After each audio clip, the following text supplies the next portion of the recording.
Hai, Assalamualaikum semua. Nama saya Rosliza Azliza binti Hairudin, nombor matrik 10363, kelas 3D, subjek MPU 2362.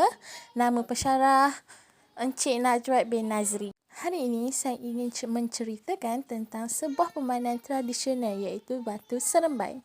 Batu Seremban merupakan salah satu daripada permainan tradisional yang dimainkan oleh kanak-kanak pada zaman dahulu. Batu seremban juga dikenali sebagai permainan selaput atau seremban. Kanak-kanak perempuan gemar memainkan secara individu dan kebiasaannya dimainkan secara berkumpulan seramai 2 hingga 4 orang atau lebih. Permainan ini kebiasaan dimainkan menggunakan batu dan ia dikenali sebagai buah. Namun, buah yang digunakan tidak tetap kerana ada kanak-kanak yang menggunakan guli kaca, biji getah, ketulan batu sederhana besar atau ketulan-ketulan objek dan berbentuk bulat. Biasanya jumlah buah digunakan oleh kanak-kanak dalam permainan sebanyak 7 atau 5 biji. Biasanya batu seremban ini dimainkan menggunakan 7 biji objek-objek. Permainan ini sering dimainkan pada waktu lapang di serambi di rumah, di dalam rumah atau di mana sahaja yang sesuai dengan permukaan yang rata dan bersih. Para pemain hendak duduk di lantai. Dengan cara begini memudahkan permainan tersebut dimainkan.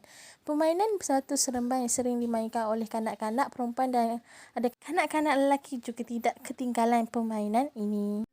Cara bermain batu seremban. Dalam batu seremban ini terdapat beberapa peringkat atau cara sambutan buah yang berlainan.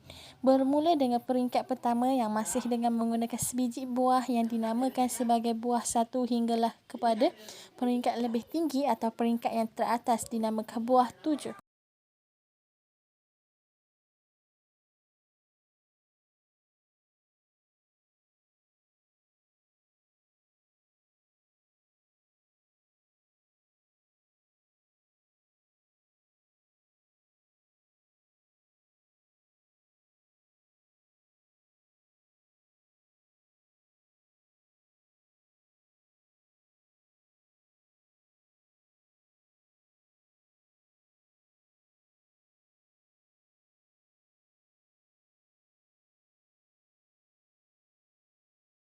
Kesimpulannya, dalam era globalisasi ini, permainan tradisional boleh dilupakan. Hal ini terjadi kerana pengaruh permainan moden seperti permainan video, permainan komputer berluasa di pasaran.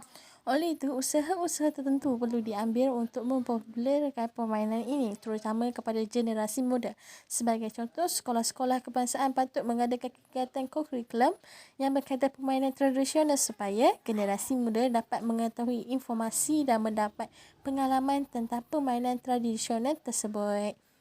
Rakyat Malaysia memainkan peranan penting dalam penjagaan permainan tradisional. Kita patut memastikan permainan tradisional tidak hilang ketinggalan zaman.